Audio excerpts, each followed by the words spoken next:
Hello and welcome back to my YouTube channel. आज के इस वीडियो में हम class 12th economics Maharashtra board का chapter number 3A demand analysis में लॉ ऑफ डिमांड स्टडी करने वाले हैं। लॉ ऑफ डिमांड एक बहुत ही ज़्यादा इम्पॉर्टेंट क्वेश्चन है एग्जामिनेशन पॉइंट ऑफ व्यू से, तो हम लॉ ऑफ डिमांड स्टडी करने वाले हैं आज। तो जिसने भी वीडियो को लाइक नहीं करा है वो लाइक कर दे, शेयर कर दे अपने फ्रेंड्स के साथ। आज चैनल को सब्सक्राइब करके बेल नोटिफिकेशन को ऑल पर सेलेक्ट ज़रूर करें। तो ये जो क्वेश्चन आएगा, लॉ ऑफ डिमांड का क्वेश्चन आएगा अगर एग्ज़ाम में, तो आपको दिया होगा right the law of demand with assumption और एक्सेप्शन। ठीक है, अजम्पशन पूछे जा सकते हैं या फिर एक्सेप्शन पूछे जा सकते हैं आपसे। ठीक है, तो फॉर्मेट कैसा होना चाहिए आपके 8 मार्क्स के आंसर का।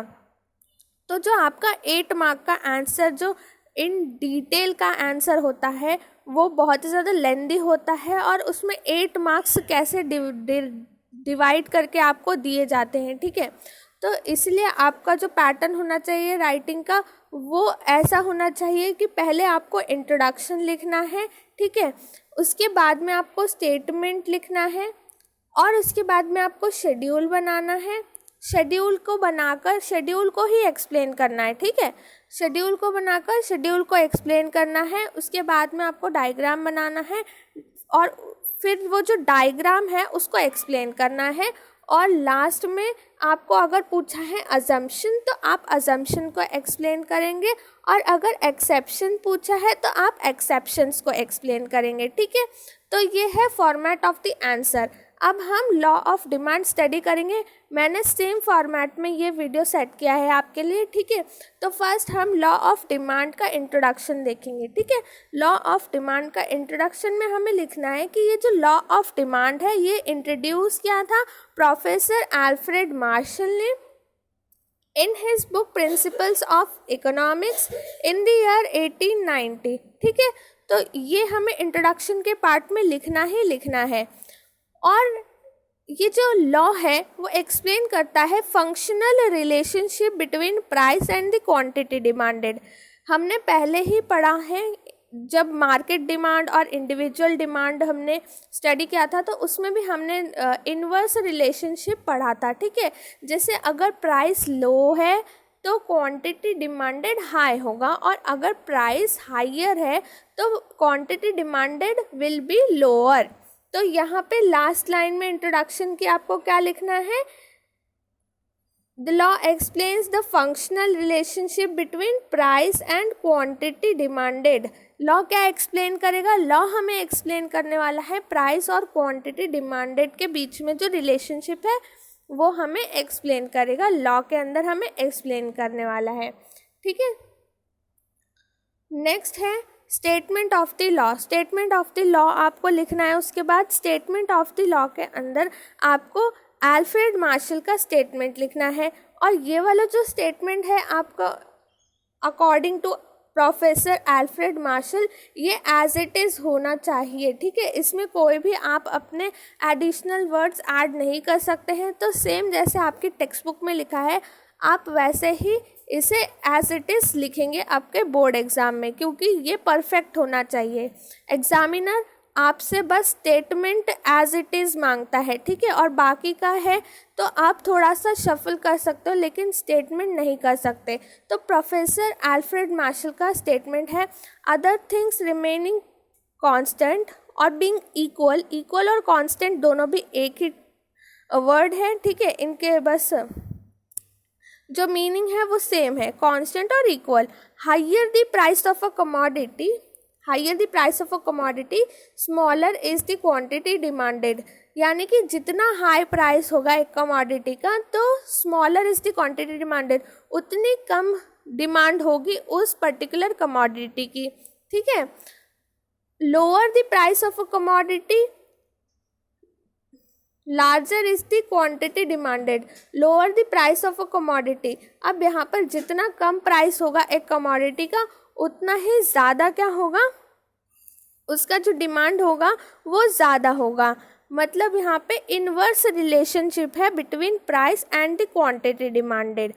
इन अदर वर्ड्स में आप अपने वर्ड्स में लिख सकते हैं। यहाँ पर इन अदर वर्ड्स भी लिखना इम्पॉर्टेंट है, इसलिए मैंने जैसे आपको बोर्ड एग्जाम में क्वेश्चन का आंसर लिखना है सेम एज इट इज़ मैंने आपको लिख के दिया है, ठीक है। इन अदर वर्ड्स में आपको लिखना है other factors remaining constant if the price of a commodity rises, demand for its falls। मतलब अगर एक पर्टिकुलर कमोडिटी का प्राइस बढ़ जाता है तो लोग उसकी क्वांटिटी डिमांड कम कर देते हैं, ठीक है। और अगर प्राइस कमोडिटी का फॉल्स हो जाता है, मतलब वो घट जाता है, तो क्या होता है, लोग उसकी जो कमोडिटी की डिमांड है वो राइज हो जाती है, ठीक है। तो ये भी एक इन्वर्स रिलेशनशिप है। यहाँ पे आपको इन्वर्स रिलेशनशिप लिखना है between price and the quantity demanded. अब हम इसको सिम्बॉलिकली भी हमें प्रेजेंट करना है, ठीक है। तो सिम्बॉलिकली आपको ऐसे प्रेजेंट करना है, dx is equals to f bracket px, ठीक है। मतलब dx is equals to functional of price, मतलब डिमांड ऑफ अ कमोडिटी। इसको हम कैसे पढ़ेंगे, डिमांड, डी मतलब demand for a commodity, x का मतलब होता है कमोडिटी और f का मतलब होता है फंक्शन, px मतलब प्राइस ऑफ अ कमोडिटी। तो demand for a commodity is equals to functional relationship of price of a commodity, ठीक है। ये फंक्शनल रिलेशनशिप है डिमांड एंड प्राइस का। तो आपको इसको सिम्बॉलिकली ऐसे प्रेजेंट करना है, ये आपको लिखना इम्पॉर्टेंट है, ठीक है। अब हमें क्या करना है, अब हमें शेड्यूल बनाना है, ठीक है। शेड्यूल बनाना है तो शेड्यूल में 2 कॉलम होने चाहिए। यहाँ पर आपका प्राइस ऑफ अ कमोडिटी होना चाहिए एंड नेक्स्ट कॉलम में आपका क्वांटिटी डिमांडेड होना चाहिए इन केजीज, ठीक है। Price of a commodity rupees में आएगा, ठीक है। और यहाँ पे आपको प्राइस लिखना है 50, 40, 30, 20 एंड 10। और यहाँ पर क्वांटिटी डिमांडेड के कॉलम में आपको इंक्रीजिंग ऑर्डर में लिखते जाना है 1, 2, 3, 4, 5। तो अब यहाँ पर शेड्यूल में देखो, शेड्यूल में जैसे प्राइस ऑफ अ कमोडिटी कितना था, 50 था, मतलब बहुत ज़्यादा था, तो क्वांटिटी डिमांड 1 kg ही था, ठीक है। लेकिन जैसे ही क्या होता है, 50 से जो प्राइस है वो घट जाता है, 40 हो जाता है, तो लोग क्या करते हैं, लोग ज़्यादा खरीदते हैं, ठीक है। तो 2 kgs वो लोग खरीदते हैं, 2 kgs वो लोग खरीदते हैं। ऐसा ही फिर होता है, जैसे ही प्राइस जो है 40 से 30 होता है तो और क्वांटिटी डिमांड इंक्रीज हो जाती है। देखो क्वांटिटी डिमांड इंक्रीज होकर 3 हो गई, 3 kgs हो गई। तो ऐसा ही होता है जब price of a commodity falls होता है, ठीक है। प्राइस जब कम होता है, प्राइस जब लोअर होता है तो quantity demanded will be higher, ठीक है। क्वांटिटी डिमांड कितनी होगी, ज़्यादा होगी। लेकिन अगर प्राइस बढ़ता है, अगर प्राइस 30 से 40 होता है तो क्या होता है, तो जो 3 kgs डिमांड कर रहा था वो अब 2 kgs हो जाता है, रिड्यूस हो जाता है। ये इन्वर्स रिलेशनशिप होता है प्राइस और क्वांटिटी डिमांडेड का। नेक्स्ट इसके बाद में आपको क्या करना है, जब आपने शेड्यूल बना दिया, शेड्यूल बनाने के बाद में आपको शेड्यूल का एक्सप्लेनेशन करना है, ठीक है। ये बहुत ही ज़्यादा इम्पॉर्टेंट है, इसके ऊपर भी मार्क्स आपको अलग से अलॉट किए जाते हैं एग्जामिनेशन में, ठीक है। तो आपको शेड्यूल बना लिया, अब शेड्यूल को एक्सप्लेन करना है। When the price of commodity x is 50, quantity demanded is 1 kg। When the price falls from 50 to 40, quantity demanded rises from 1 kg to 2 kg। ये फर्स्ट वाले पॉइंट में देखो आप क्या लिखा है, यहाँ पे बताया है कि जब 50 से 40 हो गया प्राइस तो क्वांटिटी डिमांड क्या हो गया, बढ़ गया, यानी कि वो कितना हो गया, 1 kg से 2 kg हो गया। Similarly at price 30 quantity demand is 3 kg and when price falls, मतलब प्राइस कम हो गया तो क्या हुआ, from 20 to 10 quantity demand rise हो गया 4 kg to 5 kg, ठीक है। तो ऐसे ही जैसे मतलब प्राइस फॉल हो गया तो क्वांटिटी डिमांड इंक्रीज हो गया, प्राइस कम हो जाता है तो क्वांटिटी डिमांडेड इंक्रीज हो जाता है, और अगर प्राइस बढ़ जाता है, प्राइस इंक्रीज हो जाता है तो क्वांटिटी डिमांड डिक्रीज हो जाती है, ठीक है। अब लास्ट के पॉइंट में आपको क्या लिखना है, thus as the price of a commodity falls quantity demanded rises and when the price of a commodity rises quantity demanded false.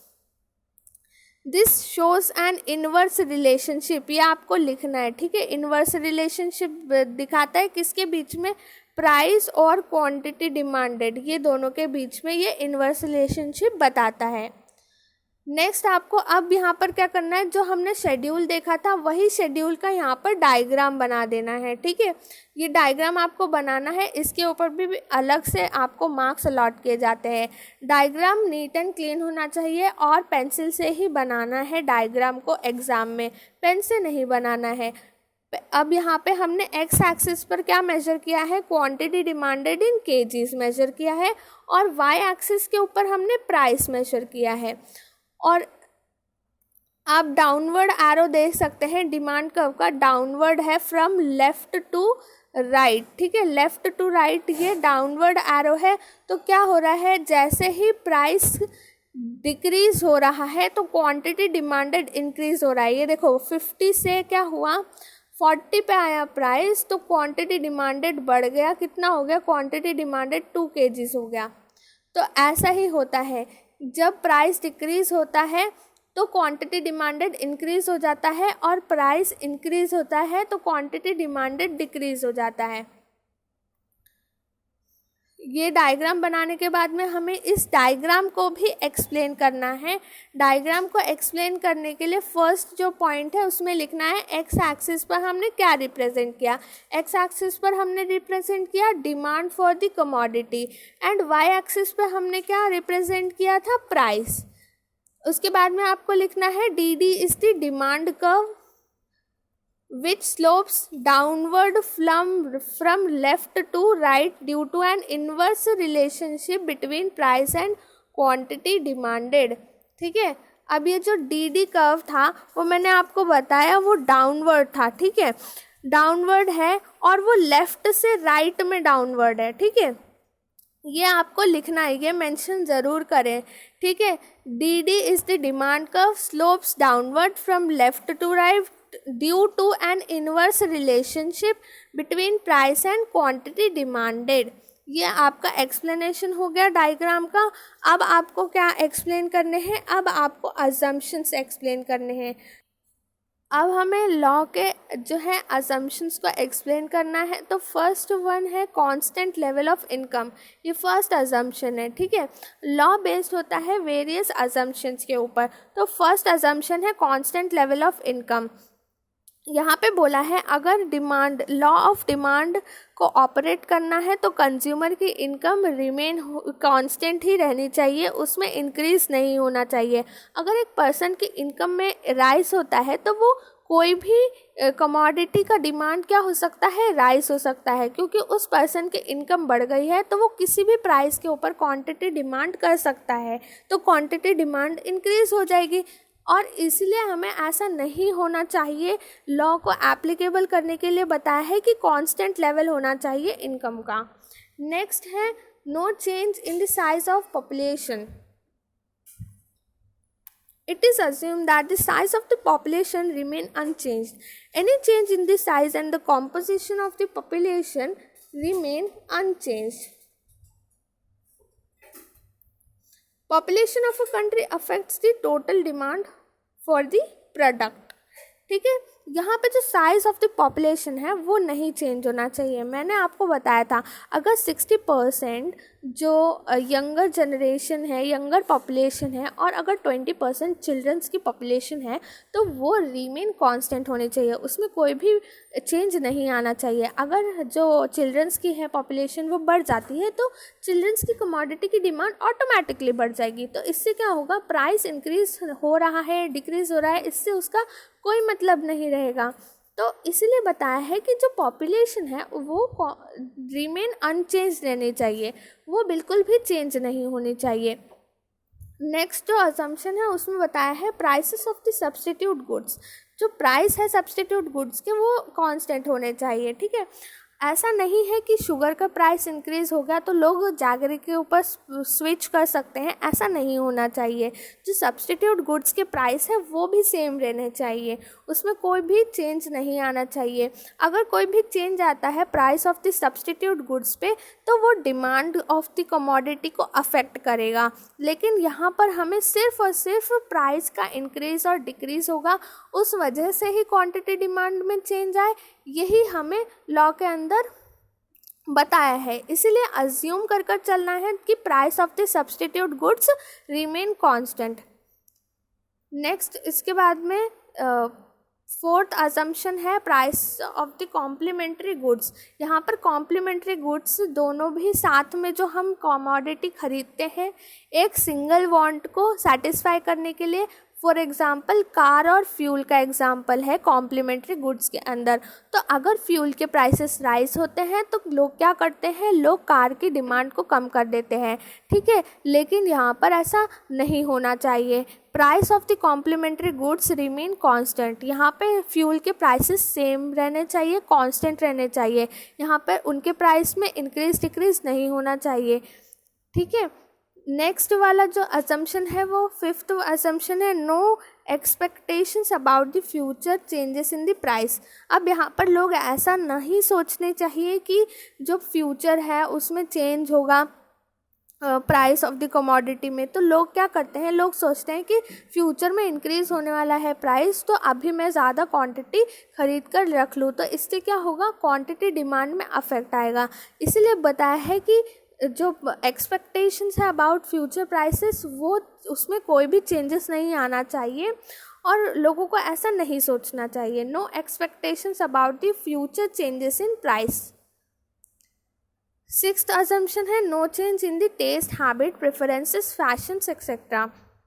यहाँ पे एक पर्टिकुलर पर्सन की जो टेस्ट हैबिट्स और प्रेफरेंस है वो बदलने नहीं चाहिए, ठीक है। It is assume that taste habit preferences fashions etcetera should remain unchanged. Any change in this factor will lead to change in demand. अगर इसमें कोई भी चेंज आता है, अगर किसी एक पर्सन का टेस्ट बदल जाता है तो क्वांटिटी डिमांड में अफेक्ट होगा। क्वांटिटी डिमांड में कैसे अफेक्ट होगा, जैसे अगर किसी को चॉकलेट आइसक्रीम अच्छी लगती है, किसी को मैंगो आइसक्रीम अच्छी लगती है, ठीक है। तो एक पर्टिकुलर पर्सन मैंगो आइसक्रीम की डिमांड करता है और एक पर्टिकुलर पर्सन चॉकलेट आइसक्रीम की डिमांड करता है, तो यहाँ पर जो क्वांटिटी डिमांड है वो सेम होगी, ठीक है। लेकिन अगर एक पर्सन का टेस्ट बदल जाता है, वो चॉकलेट आइसक्रीम को ही खाने लगता है और एक जो मैंगो खाता था वो भी चॉकलेट आइसक्रीम खाने लगता है, तो यहाँ पे जो क्वांटिटी डिमांड है उसमें चेंज आ जाता है।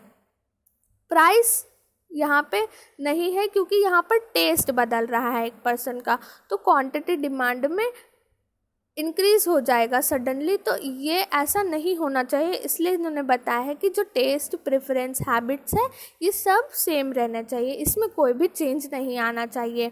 सेवेंथ वाला असम्पशन है, no change in the taxation policy. Taxation policy में अगर गवर्नमेंट ने कोई भी चेंज लाया तो demand for the various goods and services change हो जाता है, ठीक है। अगर एक कमोडिटी के ऊपर ज़्यादा टैक्स लगा दिया, एक कमोडिटी के ऊपर कम टैक्स लगा दिया, तो जो कम टैक्स वाली जो प्रोडक्ट है, गुड्स और सर्विसेज है, उसकी डिमांड ड्रास्टिकली इंक्रीज़ हो जाएगी। तो ये एप्लीकेबल नहीं होगा लॉ के अंदर, इसलिए ये ऐसा नहीं होना चाहिए। टैक्सेशन पॉलिसी के अंदर चेंज नहीं आना चाहिए। यहाँ पे हमने लॉ ऑफ डिमांड स्टडी किया था विथ असम्पशंस। नेक्स्ट वीडियो में आपको एक्सप्लेन करूँगी एक्सेप्शंस